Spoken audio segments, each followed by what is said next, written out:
dilakukan di industri saat ini, ya.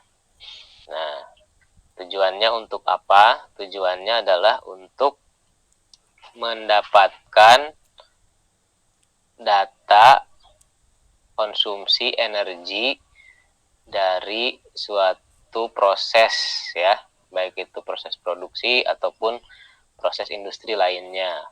Setelah didapatkan data konsumsi energi, nah kemudian dilakukan evaluasi, ya, sampai didapatkan titik-titik, ya, losis atau kebocoran energi yang terjadi selama proses produksi atau proses yang ada di industri. Setelah mengetahui losis atau kebocorannya, kemudian dilakukan perbaikan untuk kedepannya, ya. Nah, jadi arah dan maksud dan tujuannya itu seperti itu.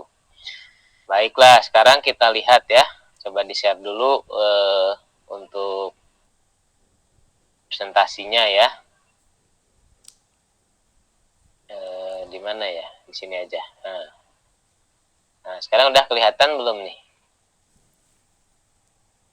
Kelihatan? Kelihatan, Pak.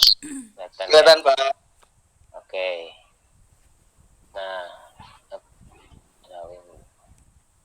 warna kuning. Nah, kita lihat sistem energi, ya, dari sisi supply and demand, ya, atau penyediaan dan pemanfaatan. Ya, energi itu apa? Ya, secara di fisikis, ya, itu ada bentuknya bisa kimia energi itu, ya. Bisa juga berupa panas, ya, atau energi mekanis, listrik, dan bahkan nuklir, ya. Nah, energi kimia itu yang terjadi karena adanya reaksi kimia. Kemudian panas itu juga termasuk reaksi kimia sebenarnya, tetapi bisa lebih spesifik, ya, untuk panas, ya. Kemudian mekanis karena ada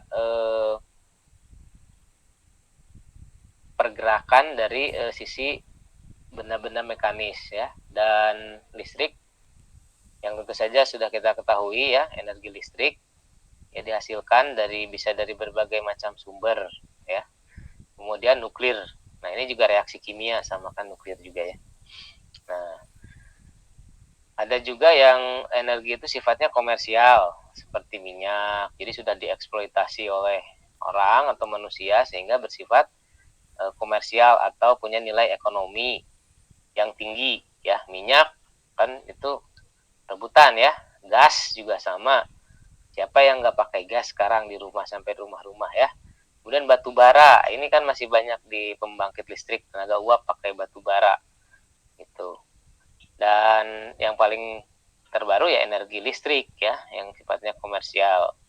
Kemudian, ya, kalau yang non komersial atau sifatnya sudah tersedia di alam, itu ada energi angin, matahari contohnya, ya, air, sampah juga itu merupakan satu energi, ya, yang bisa kita manfaatkan sebetulnya. Nah, jadi itu kalau kita kelompokkan menjadi energi yang memiliki sifat komersial dan non komersial. Sifat energi itu kekal, kan, gitu, ya. Pernah belajar dulu, ya, di fisika, ya, atau di mata kuliah sains dasar, ya, atau di mata pelajaran sains dasar. Energi itu sifatnya kekal. Maksudnya bagaimana? Maksudnya adalah energi itu tidak bisa diciptakan dan tidak bisa dimusnahkan. Nah, ini yang harus kita pahami, bukan hanya teorinya, tapi kita pahami maknanya. Jadi sebetulnya di kita, ya, di dunia ini itu energi itu sudah ada dan nilainya tetap, ya. Yang terjadi adalah perubahan bentuk dari satu bentuk energi ke bentuk energi yang lainnya. Misalkan energi listrik itu dihasilkan dari pembakaran batu bara kalau di PLTU, ya. Uapnya menggerakkan turbin, turbinnya menggerakkan generator, generatornya itu menghasilkan sinyal elektrik, ya. Yang elektrik dimanfaatkan, disalurkan ke rumah-rumah, kemudian di rumah-rumah atau di industri kita manfaatkan listriknya, kita ubah lagi menjadi energi lain untuk menyalakan TV, rice cooker, kulkas, lampu, ya, dan lain sebagainya. Nah, jadi yang terjadi di dunia ini sebenarnya perubahan bentuk dari satu energi ke energi yang lainnya, ya. Termasuk kalian juga, ya, punya energi kan, setiap dari kita kan. Kalian olahraga tuh, mengubah dari energi yang kalian miliki di dalam tubuh menjadi keringat misalkan. Nah, itu sebenarnya tidak ada energi yang hilang. Makanya yang ada hanya berubah bentuk. Makanya energi disebut memiliki sifat yang kekal, ya. Nah, ini menjadi satu hal yang harus dipahami konteksnya. Energi itu sifatnya adalah kekal, alias tidak bisa dihilangkan dan tidak bisa diciptakan. Nah, ini berat ini ya. Berat kan? Waduh, energi kekal ya. Jadi contoh realnya seperti itu tadi. Gitu, dari listrik berubah jadi cahaya. Itu berarti dari energi listrik ya berubah menjadi energi cahaya dengan adanya lampu, ya. Kemudian dari apa lagi? Dari putaran mekanik, ya. Misalkan menjadi angin ketika dipasang baling-baling, itu kipas angin. Asalnya putaran mekanik kan, motor ya, berputar kan, kemudian berubah jadi angin. Nah, karena yang terjadi adalah perubahan energi dari satu bentuk ke bentuk yang lainnya, maka yang bisa kita explore untuk kita pelajari ya, itu adalah perubahan bentuk energinya, ya. Nanti bagaimana energi itu bisa berubah bentuk, seperti apa metodenya, dan apa yang bisa kita optimalkan dari sisi perubahan bentuk energi itu. Nah, contohnya misalkan dibagi energi, kalau kita lihat dari sisi yang lain itu ada yang energi primer yang utama ya, ada yang sekunder. Primer itu biasanya yang memang sudah tersedia di alam. Minyak, gas, batu bara, kayu, panas bumi, tenaga air itu kan sudah tersedia. Ya. Itu sudah tersedia di alam. Ya. Sudah disediakan oleh bumi kita gitu ya. Itu rahmat dari Allah Subhanahu wa taala ya, energi primer. Nah, ada juga yang sifatnya dia sekunder, itu sudah kita ubah dari energi primer menjadi bentuk yang lain, contohnya listrik. Listrik kan tidak otomatis tersedia di alam, ya. Tidak langsung diberikan oleh Allah listrik itu kan kepada kita, tapi listrik itu kan manusia yang mengubah dari misalkan tenaga air PLTA menjadi listrik, dari tenaga uap PLTU menjadi listrik, dari tenaga gas PLTG menjadi listrik, gitu ya. Steam juga sama ya, steam itu uap ya, itu diciptakan karena ada proses pembakaran dulu ya. Nah, terus kompres air juga sama ya, udara, tekanan udara ya. Nah, karena yang terjadi perubahan energi itu istilah lainnya adalah konversi energi ya, konversi energi ya. Nah, ini yang terjadi, konversi energi ini yang terjadi di alam kita ya. Konversi energi, perubahan bentuk energi dari satu bentuk ke bentuk yang lainnya ya. Nah, ini highlightnya kurang bagus ya. Light blue coba ya. Bentar.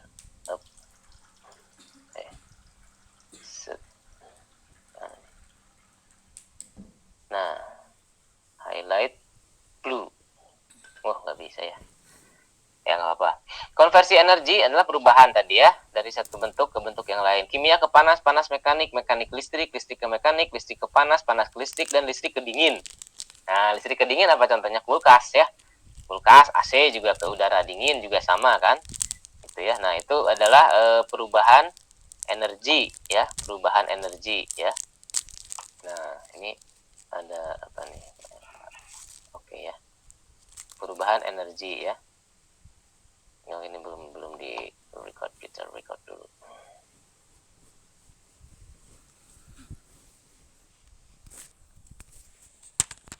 Nah,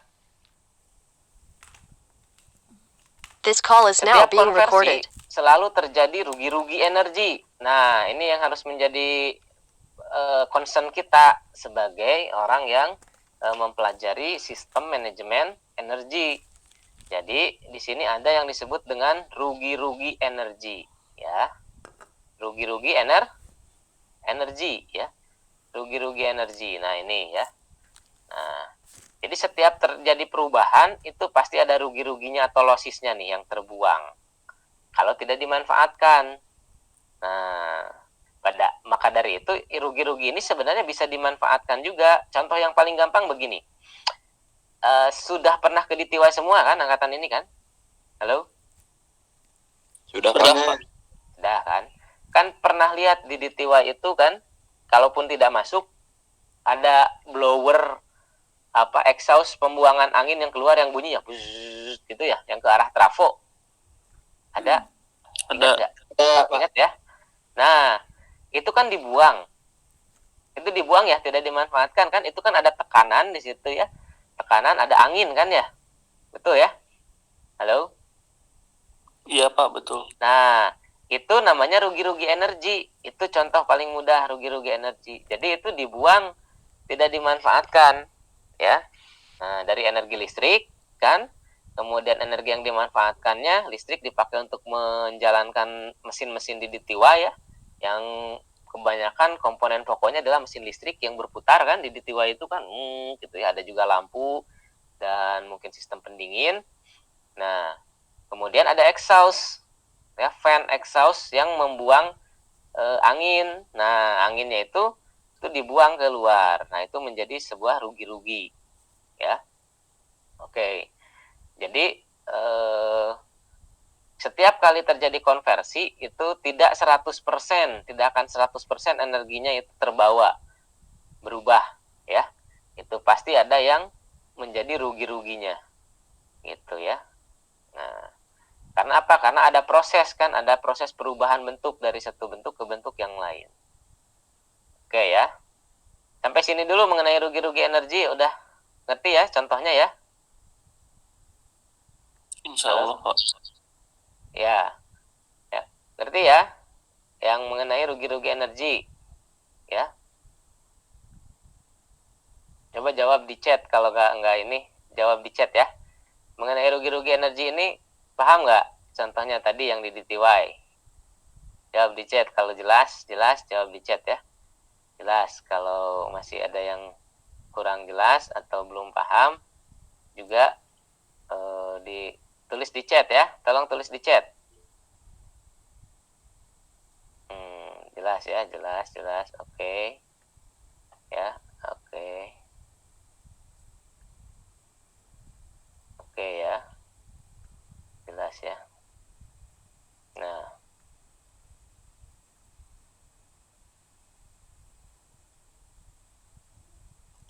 Nah, berikutnya kita akan masuk ke bahan bakar. Ini bahan bakar ini, kenapa ngebahas bahan bakar? Karena salah satu yang menjadi sumber energi itu adalah bahan bakar. Dan prosesnya adalah proses pembakaran. Salah satu proses perubahan energi itu dibakar ya. Bahan bakar adalah energi kimia yang bila direaksikan dengan oksigen atau dibakar ya. Membakar itu kita artinya mereaksikan oksigen ya. Gitu, kayak korek api, korek gas misalkan cekrek. Nah, itu kan oksigen yang diberikan pemantik, akhirnya keluar api.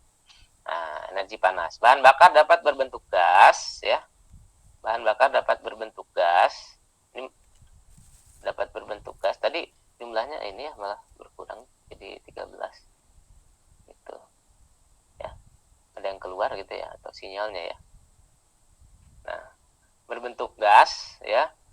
Gas bumi ya, atau gas di kilang, hidrogen, atau berbentuk cair, minyak, alkohol ya, atau berbentuk padat ya, batu bara, kayu dan lain sebagainya. Nah, pada pembahasan ini kita akan bahas bahan bakar fosil gas bumi. Fosil itu dari ini ya, minyak bumi, dari fosil-fosil dinosaurus ya, zaman dulu ya. Kemudian batu bara ya. Pembakaran bahan bakar. Apa itu pembakaran? Pembakaran itu proses reaksi kimia ya antara bahan bakar, misalkan bahan bakarnya batu bara dengan oksigen dari udara ya. Nah, ini hasil pembakaran yang utama itu adalah CO2, karbon dioksida. Nah, jadi kalau kita melakukan proses pembakaran itu akan menghasilkan CO2. Kemudian ada juga uap air H2O ya. Dan juga energi panas tentu saja. Nah, ini yang biasanya kita manfaatkan ya. Energi panas ini. Yang lainnya selain dari ini adalah ada CO, karbon monoksida ya. Ada abu atau as ya. Makanya ada as handling ya di pembangkitnya Indorama itu ya, NOx ya. Kemudian ada juga SO2 bergantung pada jenis bahan bakarnya. Nah, kalau dari bahan bakarnya itu karbon ya, kemudian direaksikan dengan oksigen dari udara, maka akan menghasilkan karbon dioksida dan panas ya. Kalau yang direaksikan itu adalah dari bahan bakar itu 2H2 ya, kemudian direaksikan dengan oksigen, maka akan menghasilkan 2H2O dan panas. Nah, panas ininya yang biasanya dimanfaatkan untuk menghasilkan energi yang lain. Contoh reaksi pembakaran bahan bakar. Nih C4 CH4O2 CO2 2H2O ya, plus energi panas ya. Nah, ini juga sama ya, pembakaran metana ini ya. Ini pembakaran butana ya. C4H10 6,5O2 4CO2 5H2O, energi panas lagi ya, energi panas lagi. Kalau parafin ya, itu sama menghasilkan ini dan energi panas lagi. Reaksi akan berlangsung pada temperatur tinggi ya, sehingga pada di pembangkit kalau lihat kan temperaturnya tinggi-tinggi ya. Dan oksigen ya. Yang diperlukan untuk pembakaran diambil dari udara. Oksigen kan tersedia ya, rahmat dari Allah Subhanahu wa taala untuk kita ya, tinggal diambil saja dari udara ya. Karena udara mengandung oksigen 20,9% ya, ini perkiraan oksigen di udara itu 20,9% ya. Secara volume atau 23% secara masanya. Nah, 1 kilogram H perlu 34,48 kg udara dan 1 kg C perlu 11,49 kg udara. Ruang bakar ya, ruang untuk pembakaran itu harus bertemperatur tinggi ya. Nah, pembakaran di ruang tertutup untuk menjaga temperatur tetap tinggi dan pembakaran lebih efisien dan heat transfer lebih baik ya. Jadi biasanya di furnace boiler ya, di PLTU ya, misalkan di CPP tuh ya, kalau yang terdekat dengan kita itu ada furnace dan boiler ya. Kalau kalian kemarin sempat kuliah lapangan di CPP kan pasti sudah tidak asing dengan istilah-istilah ini ya. Pembakaran pada motor bakar ya, motor bakar itu bukan motor listrik yang kita pelajari ya, tetapi motor di sepeda motor kalian yang pakai bensin, nah itu motor bakar ya. Berlangsung di ruang yang kecil ya, dan waktu yang sangat singkat. Nah, ini disebut dengan internal combustion ya, atau IC. Nah, bukan integrated circuit ya kalau di elektronika, tapi internal combustion. Jadi proses pembakaran ya yang singkat, strike. Nah, gitu biasanya. Jumlah udara pembakaran teoritis disebut stoichiometry. Ini istilahnya ya. Dalam praktek agar bahan bakar terbakar sempurna perlu udara yang berlebih atau ada istilah excess air. Jadi kenapa pakai udara berlebih? Supaya pembakarannya bisa terbakar lebih sempurna lagi ya. Supaya pembakarannya bisa terbakar lebih sempurna lagi ya. Nah, ini malah keluar lagi nih Irfan, Miss Rina. Nih, pada hilang. Dikasih tahu lagi ya supaya join lagi ya. Teman-temannya yang lain ya. Oke, hubungan antara excess air dan hasil pembakaran. Nah, ini hubungannya ya. Jadi grafiknya seperti ini excess air, semakin besar excess air itu semakin butuh oksigen yang semakin besar pula, dan CO2-nya itu akan semakin kecil ya. Panas pembakaran ya, jika bahan bakar dibakar maka akan menghasilkan energi panas, pasti ini yang kita cari ya. Nah, panas pembakaran diukur dengan menggunakan bom kalori ya, di lab biasanya. Satuan energi pembakaran digunakan menggunakan kilojoule atau kilokalori atau British Thermal Unit ya, BTU. Nah, bisa juga untuk heating value-nya menggunakan LHV ya, LHV, low heating value ya, gitu. Batu bara dan gas digunakan HHV ya. Kalau batu bara dan gas itu biasanya pakai indikatornya HHV, high heating value, atau disebut juga dengan GHV ya, atau gross heating value. Efisiensi pembakaran adalah panas yang dihasilkan dari suatu pembakaran dibandingkan dengan energi yang terkandung dalam bahan bakar tersebut. Jika bahan bakar terbakar sempurna tanpa sisa, tanpa losis tadi, tanpa rugi-rugi, maka efisiensinya 100%, tapi ini hampir tidak mungkin ya. Di dunia nyata itu tidak 100%, suka ada saja losisnya. Timbulnya sisa bahan bakar disebabkan oleh berbagai faktor.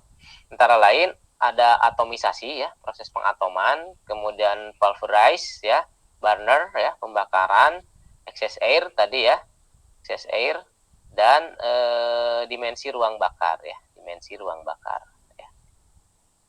Oke, itu bahan untuk bahan bakar batu bara ya tadi ya yang di awal. Kemudian gas bumi BBG ya, bahan bakar fosil juga nih gas bumi ya, dari sumur gas biasanya atau sumur minyak ya. Gas bumi merupakan campuran dari berbagai molekul dan komposisinya tergantung kepada masing-masing sumur, tetapi komponen mayoritasnya adalah metana ya.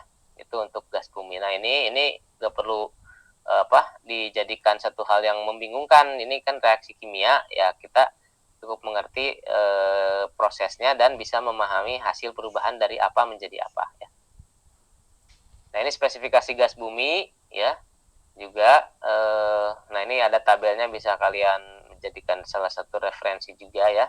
Kalau misalkan nanti kalian misalkan bekerja di sektor pembangkit ya, pasti sedikit banyak harus punya wawasan tentang ini ya.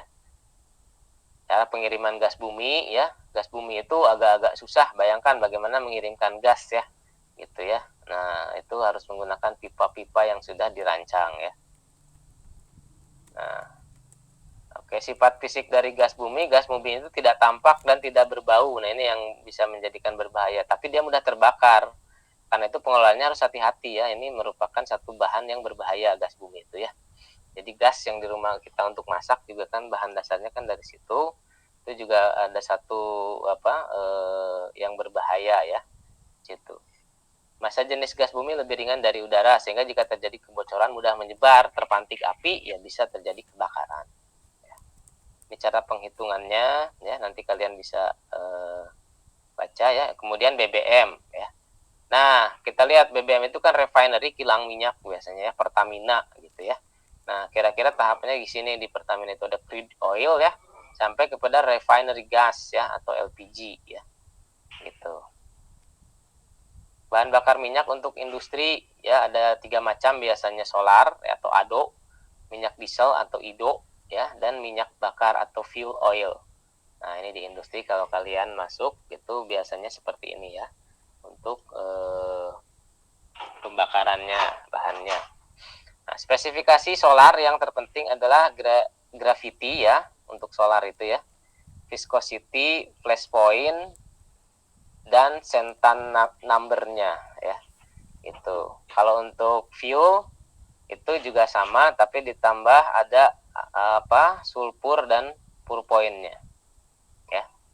Nah, spesifikasi solar lebih detailnya itu bisa dilihat di tabel ini ya, baik itu untuk solar ya ataupun minyak bakar ya, minyak bakar. Nah kan kalian suka lihat kendaraan yang pakai solar ya, gitu. Nah ini contoh perhitungannya. Kemudian nah ini batu bara ya, batu bara yang misalkan dipakai di CPP itu juga memiliki berbagai macam jenis dan kualitas ya. Nah, ini bahan bakar HC padat yang berasal dari tumbuh-tumbuhan. Batu bara itu ya bukan dari batu sih ya sebetulnya ya, tetapi lebih kepada dari kayu ya, batu bara itu. Tapi disebut istilahnya batu bara, bukan kayu bara ya. Karena apa? Karena itu sudah tersimpan lama dan mengeras gitu. Jadi mungkin sudah lebih seperti batu. Padahal pada awalnya itu adalah kayu atau dari pepohonan yang sudah tersimpan jutaan tahun yang lalu ya, tertimbun di lapisan tanah ya, dalam kondisi bebas oksigen, tidak terkena oksigen karena mengendapkan di bawah, kena tekanan dan temperatur tinggi. Nah, sehingga jadilah bentuknya sangat padat batu bara. Komposisi kimianya ya ada karbon, hidrogen, oksigen, nitrogen, dan sulfur ya. Ini cukup besar nih. Karbonnya tuh 40-50%. Makanya untuk pembangkit batu bara itu agak kurang sehat ya. Misalkan karena karbonnya cukup banyak, kecuali teknologinya sudah teknologi yang super ya, super kritikal disebutnya. Super kritikal itu sudah sangat bisa diatasi. Nah, ya ini parameter kualitasnya, kemudian penggolongannya. Nah ini lihat ada pit, brown, ya, anthracite, bituminous, dan subbituminous. Nah ini bentuk-bentuknya kalian bisa lihat. Nanti kalau lihat ke CPP itu bentuk yang di CPP itu yang mana? Apakah pit, brown, bituminous, subbituminous, atau anthracite? Ya, coba diperhatikan di sana nanti di CPP. Ya, penggolongannya ya antara 4 jenis yang tadi ya itu bisa dilihat dari sisi kekeringan ya, kekeringan, kelembaban ya, dan kebasahannya. Beberapa kondisi yang penting ya itu adalah basis pembayarannya. Ini prakteknya ya, ini prakteknya di lapangan itu ada pembayaran atau yang namanya dengan berbasis receive atau pembayaran. Ada juga yang berbasis determinan ya. Jadi dikondisikan dari analisa sampelnya, biasanya dianalisa dulu ke lab. Labnya itu ada di Bandung, itu di Jalan Sudirman ya. Nah, itu dikondisikan di air permukaan kering, jadi diuji ya. Kemudian dry basis, dry as free basis, data analisa dari sampel yang dihitung tanpa air dan tanpa abu ya. Tuh. Nah, kandungan airnya juga perlu diperhatikan ya. Ada yang moisture ya, kandungan air di batu baranya tertentu. Ada yang free moisture ya, yang memang dia tidak punya kandungan air malah ya, bebas dari air, jadi sangat kering gitu ya batu baranya. Nah,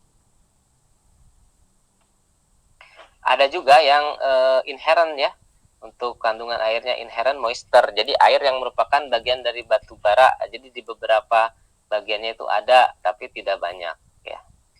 Nah, kalau dilihat bentuknya seperti ini ya, sketsanya. Ini kan batu baranya, di sini ada H2O, H2O ya. Nah, ini di sela-sela ini tuh ada air-airnya. Kenapa ini menjadi penting? Karena ini kan mau dibakar ya. Kalau mau dibakar ya kandungan airnya harus menjadi perhatian ya. Gitu ya.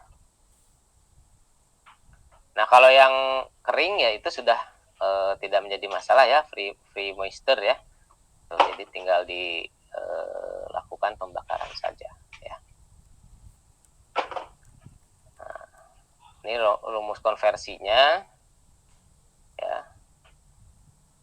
Kemudian nah ini konversinya, ini kita masuk ke sini.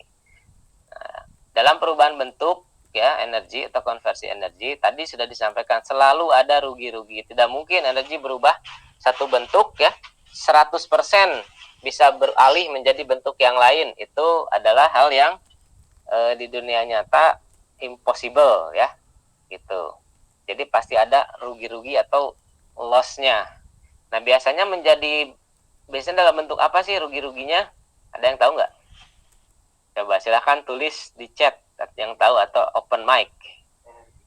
Nah, biasanya dalam bentuk apa? Kalau energi berubah dari satu bentuk atau terkonversi jadi bentuk yang lain, nah kan ada rugi-rugi tuh, loss.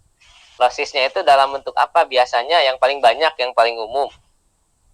Dalam bentuk apa lossnya? Ini hampir banyak, ini hampir terjadi di sehari-hari kita juga. Menjadi apa? Coba di chat atau open mic, boleh. Lossesnya itu bentuknya apa? Bentuk energinya yang loss itu. Halo? Tes. Gimana? Halo? Halo?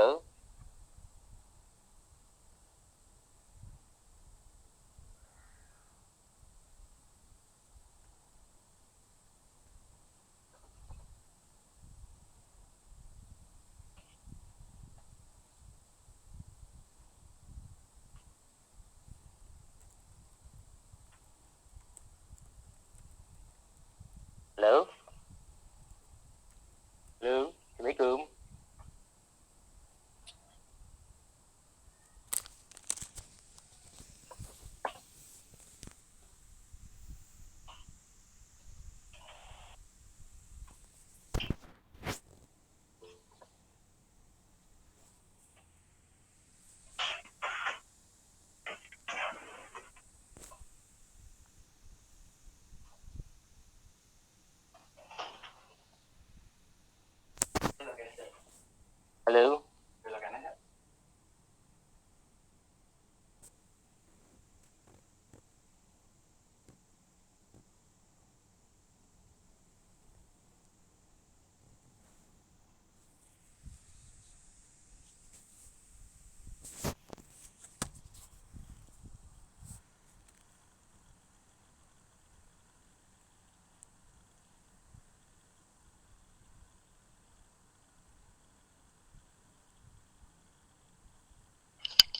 Halo, yang lain. Oh, maaf, jaringan saat kurang bagus ya. Yang lain? Halo. Rugi-ruginya kira-kira berbentuk apa? Ya. Rugi-ruginya kira-kira berbentuk apa tuh kalau kita melakukan konversi energi atau perubahan bentuk energi dari satu ke bentuk yang lain. Misalkan gini deh, contohnya dari listrik menjadi cahaya, itu kan perubahan bentuk ya. Dari listrik menjadi cahaya kan, dengan alatnya itu lampu kan namanya. Nah, kan ada energi listrik dikonversi dirubah menjadi energi cahaya, ya gitu kan.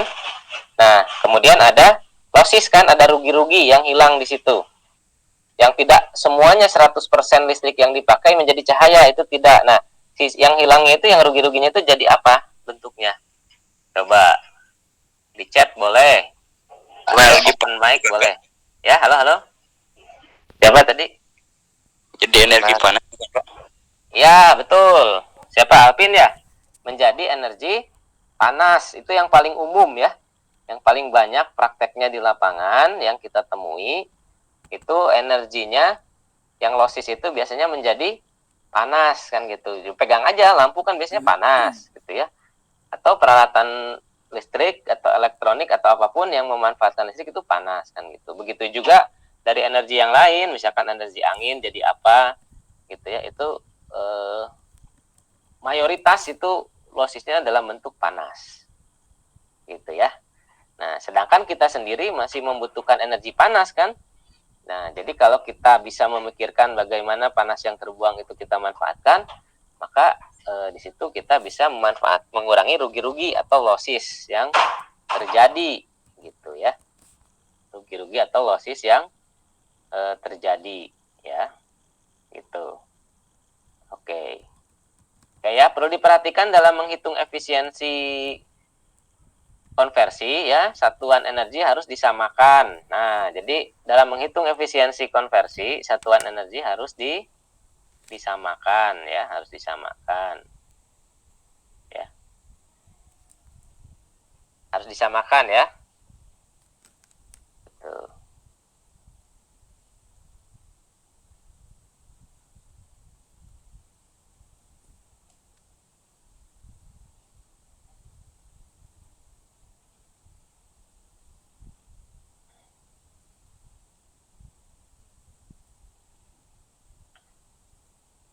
Maksudnya bagaimana? Satuan energinya harus disamakan. Nanti kita lihat ya. Jadi namanya satuan harus sama. Misalkan satuannya watt jadi watt lagi. Itu ya, harus dikonversi meskipun dia misalkan energi angin. Ya, bukan listrik. Tapi kita akan hitung dalam bentuk watt ya. Berarti anginnya harus dikonversi menjadi satuan watt ya. Gitu ya. Dan, harus dikonversi menjadi satuan watt ya. Harus dikonversi menjadi satuan watt ya. Gitu. Kemudian konversi energi primer ke listrik berlangsung 3 tingkat biasanya nih ya. Energi primer itu yang tadi tersedia di alam, itu kimia, panas, mekanis, dan listrik ya. Kimia, panas, mekanis, dan listrik, sehingga efisiensinya relatif rendah ya. Efisiensinya relatif rendah ya. Sehingga efisiensinya relatif rendah ya. Energi thermal steam ya. Steam merupakan perubahan bentuk dari air menjadi gas atau dari udara ya menjadi gas ya. Perubahan dapat terjadi pada semua temperatur ya. Air tergantung pada tekanan ya. Gitu. Energi thermal steam ya. Nah, ini contoh konversi dari energi kimia ke thermal. Thermal itu panas ya. Thermal itu panas ya. Nah, biasanya menggunakan boiler. Nah, kemarin pada saat ke CPP, ada melihat boiler nggak? Ada, Pak. boiler. Nah, boiler itu untuk apa? Untuk mengkonversi dari kimia ke termal ya. Dari kimia ke termal. Maksudnya apa? Kimia dari batu bara kan dibakar kan, itu pemproses kimiawi kan. Nah, yang dibutuhkan apanya? Yang dibutuhkan itu adalah panasnya ya, atau uapnya. Gitu ya, uap panasnya yang dibutuhkan ya. Kemudian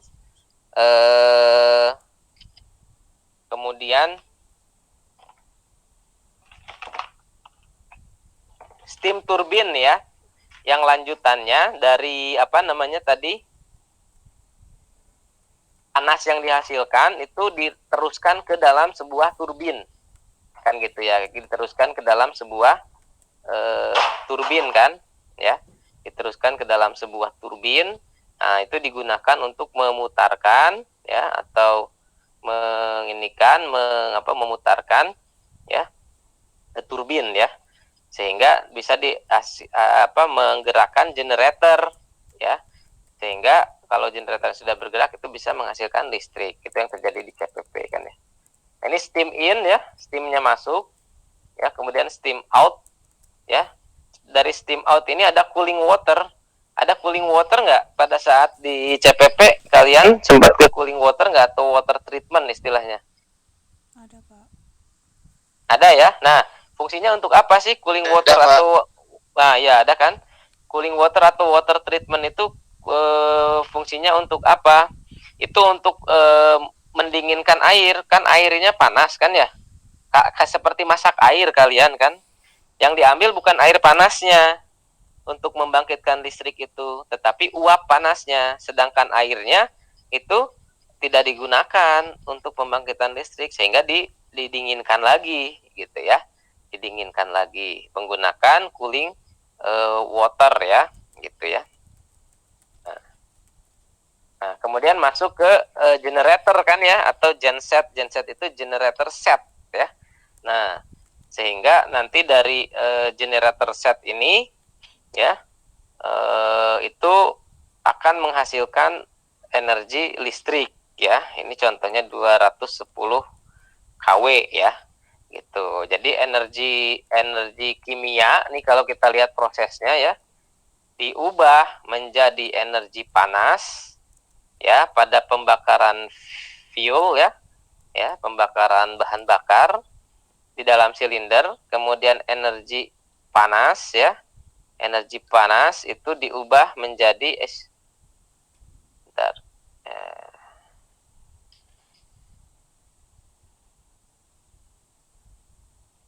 energi panas diubah menjadi energi mekanik di shaft gensetnya. Di gensetnya kan ada shaftnya ya. Nah, kemudian dari energi mekanik ya memutar generator, generatornya berputar dan dikonversi menjadi energi listrik. Nah, makanya di proses pembangkitan itu kan ada proses-proses kimiawi kan gitu ya.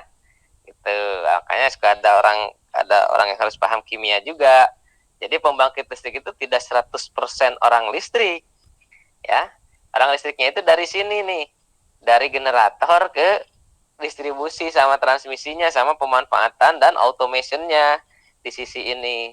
Tapi dari sisi bahan bakar yang tadi kita bahas di awal itu kebanyakan kan kalau kalian perhatikan itu banyak sekali proses kimiawi ya, ada oksigen ya, karbon dioksida dan sebagainya. Oleh karena itu di plant pembangkit ya itu multidisiplin biasanya ya, ada orang kimianya, ada orang mekaniknya, ada orang elektriknya, sudah pasti kan. Ya. Kemudian bagaimana caranya kita menghitung efisiensi genset atau efisiensi generator ya, disebutnya dengan GHV ya, GHV ya. 100 ya dikali 210 dikali 860 dibagi 65 kali 8950, maka didapatkan efisiensinya adalah 31%. Maksudnya bagaimana efisiensi 31% ini?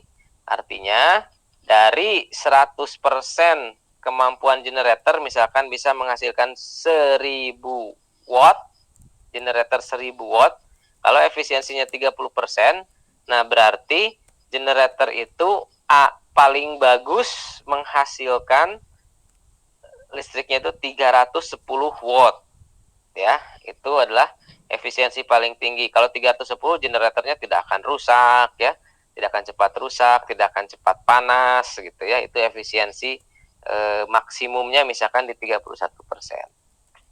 Nah, kemudian kita lihat selain generator kan motor elektrik itu bisa juga digunakan dalam pompa ya, dalam pompa listrik tentu saja ya, karena pompa sekarang kan sudah menggunakan motor listrik ya, tidak lagi menggunakan mekanik ya. Nah, misalkan motor listrik diberi sumber power ya 237 kW ya. Kemudian ini ada pompanya ya untuk memompakan bebannya. Nah, kita bisa lihat perhitungannya di bawah ya. Untuk horsepower-nya itu didapatkan 160 dan efisiensinya itu di 50,4% ya.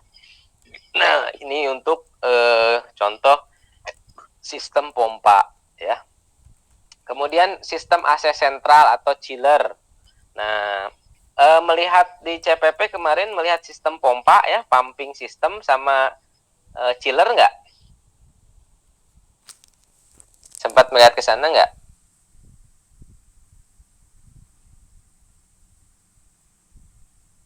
Halo? Halo, Ya.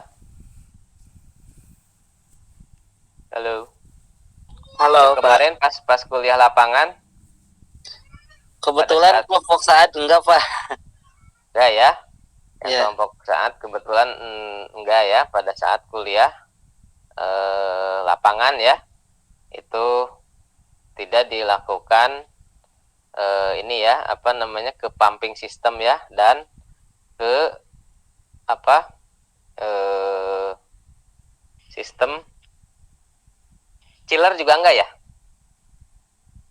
Enggak Pak. Oke, nggak apa-apa ya. Tapi di sana CPP atau di Indorama juga ya ada yang namanya chiller, supaya nanti paham ya, punya wawasannya. Chiller itu AC ya, seperti yang di kelas-kelas, tapi tersentral ya. Untuk kompresornya itu tersentral, makanya disebutnya AC sentral ya. Nah gitu, itu untuk apa namanya, sistem pendingin ya, chiller. Nah ini lagi-lagi ada motor listrik ya. Nah, jadi lagi-lagi untuk hampir semua itu komponen di industri itu basisnya itu motor listrik.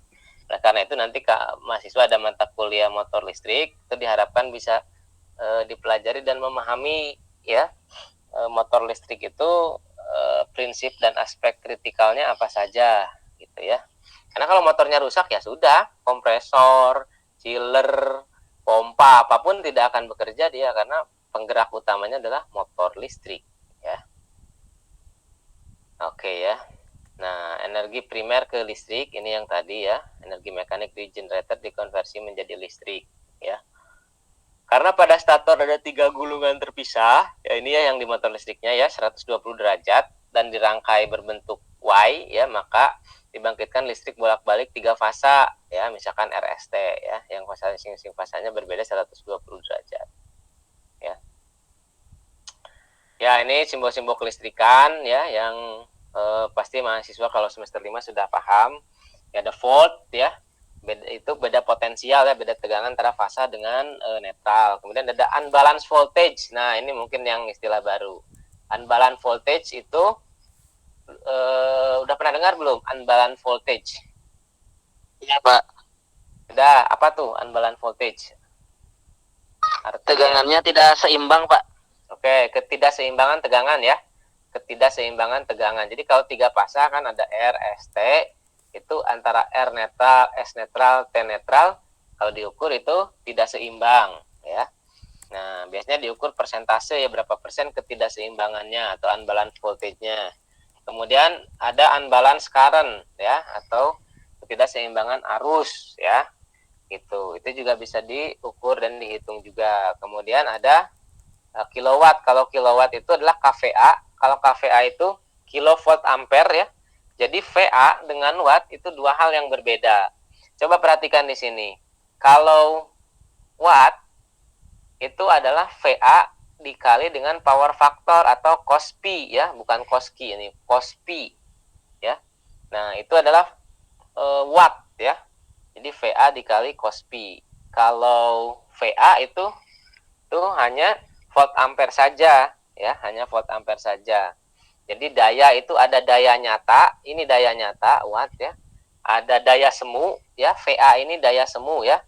Kemudian ada daya reaktif. Kalau daya reaktif itu adalah VAR biasanya ya, VAR disebutnya. Nah, itu masuk ke kualitas daya ya. Kemudian ada THDV. THDV itu apa? Total Harmonic Distortion untuk voltage ya. Nah, perubahan bentuk gelombang listrik karena pengaruh gelombang kejut. Nah, jadi ada untuk menentukan kualitas listrik bagus atau tidak itu unbalanced voltage, unbalanced current, kemudian power factor dan THD ya, total harmonic distortion ya.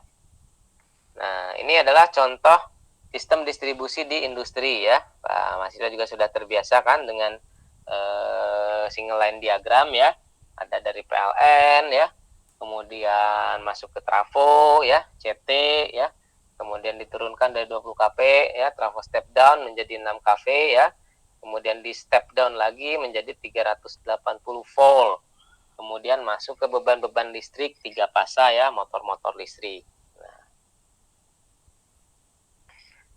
kualitas daya atau mutu daya listrik ya, itu dipengaruhi oleh pengaruh luar seperti tegangan ya, stabilitas suplai ya, kemudian harmonisa ya. Kalau dari pengaruh internalnya ada apa saja? Itu ada stabilitas suplai ya di internal ya. Kemudian ada unbalance baik voltage maupun current, kemudian ada voltage drop ya, jatuh tegangan. Kemudian ada power factor ya, kemudian ada THD ya, harmonisa tegangan THDV dan THDI. Kalau harmonisa arus itu THDI ya. Nah, perubahan penggunaan satuan energi disebut konversi satuan. Contoh 1 kWh itu sama dengan 860 kilokalori dan sama dengan 3143 BCU ya. 1 BCU itu sama dengan 0,252 kilokalori. Nah, ini bisa dilakukan menggunakan handphone ya, atau aplikasi, nggak usah dihafal. Tapi kalau sering digunakan lama-lama akan ingat juga. Tapi kalau hafal juga jauh lebih bagus gitu ya. Nah, ini ya untuk yang namanya konversi energi ya.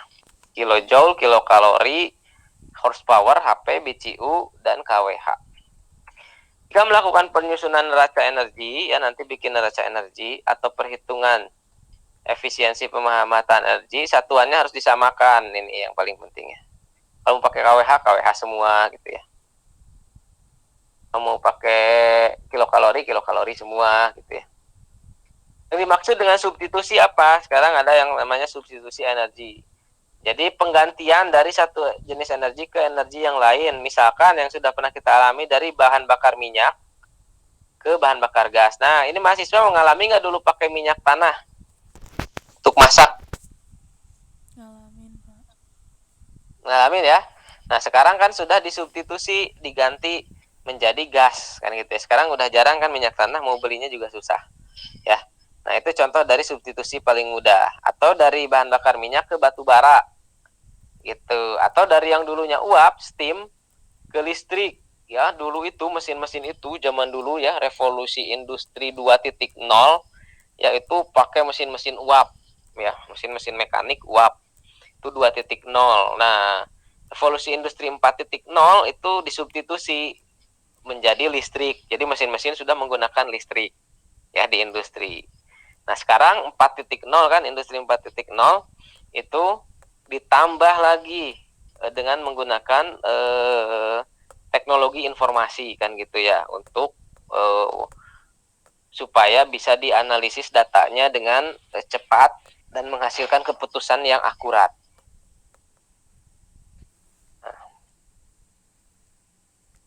Penggunaan energi signifikan industri semen, ini contoh ya. Di industri semen fokus areanya ya. Nah, ini contoh ya, reheating furnace ya. Contoh di industri semen. Ini spesifikasi bahan bakar minyak di Indonesia ya untuk jenis minyak solar. Contohnya. Oke, sampai sini ya. Ini overview dulu pertemuan pertama pemanasan ya. Udah mulai banyak kimia ya, persamaan dan lain sebagainya. Itu tidak perlu menjadi satu kekhawatiran, tetapi nanti kita akan bahas satu-satu. Konteksnya kita akan melakukan manajemen dan audit energi. Secara umum dulu dijelaskan nih ya, energi ada yang kimia sifatnya ya, ada yang heating atau pemanas, dan tentu saja nanti juga yang paling banyak sebenarnya itu energi listrik ya. Sekarang dan kedepannya itu masih sangat akan diandalkan gitu. Karena apa? Listrik itu energi yang paling mudah ditransmisikan dan didistribusikan. Nah, kalau panas atau gas itu kan susah, mahal kan bikin pipa-pipa itu kan, dibandingkan dengan pakai kabel listrik kan gitu ya. Nah, kalau panas juga apalagi pipa kan, belum lagi kebocoran dan tingkat bahaya dan resikonya. Jadi tetap yang paling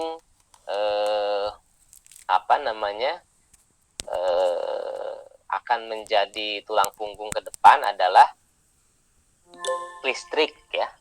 Akan menjadi tulang punggung ke depan itu energinya listrik. Tinggal bagaimana mencari sumber-sumber energi listrik yang lebih ramah lingkungan. Gitu ya, itu yang satu topik yang menarik juga untuk para mahasiswa elektro ya. Oke, sampai sini ada pertanyaan dulu. Di stop dulu presentasinya. Slide-nya kan sudah ada di Sispo ya, silahkan boleh untuk diambil. Ada pertanyaan dulu sampai sini? Para mahasiswa? Tidak ada? Belum ada? Cukup Pak, jelas. Makasih. Cukup jelas. Coba open cam dulu ya, biar untuk dokumentasi di kehadiran hari ini ya. Ini ada 12 orang nih ya. Misalnya pada kemana nih? Masih pada tidur atau nggak ada kuota nih? Ya? Pada kemana nih sisanya? Ada kabar nggak? Halo? Belum Pak. Belum ada kabar ya. Nanti dikasih tahu ya, ini kuliah udah mulai gitu ya, liburannya telah usai. Nah, jangan terlena dengan liburan. Oke, sudah open cam semua? Mana nih Zihan belum muncul, Pandu, Ayu sudah, Ayu Febrian, Ayu Ningsih, ya itu belum muncul ya. Satu kita ini ya screenshot ya. Ayu Ningsih sudah, Febrian sudah. Oke, 1, 2, selain Bapak ada juga yang screenshot juga ya, biar nggak kelewat ya. 1, 2, mana nih jempolnya? 1, 2, 3. Oke, terima kasih ya. Kemarin kita ulang tahun ya kampus ya, cukup meriah meskipun online gitu ya. Mudah-mudahan kita semua semakin sehat, tetap sehat, jaga kesehatan tetap karena masih pandemik, dan mudah-mudahan nanti kita bisa sering bertemu di kampus ya dengan kondisi sehat dan prokes yang ketat. Kalau tidak ada pertanyaan, kita cukupkan sekian.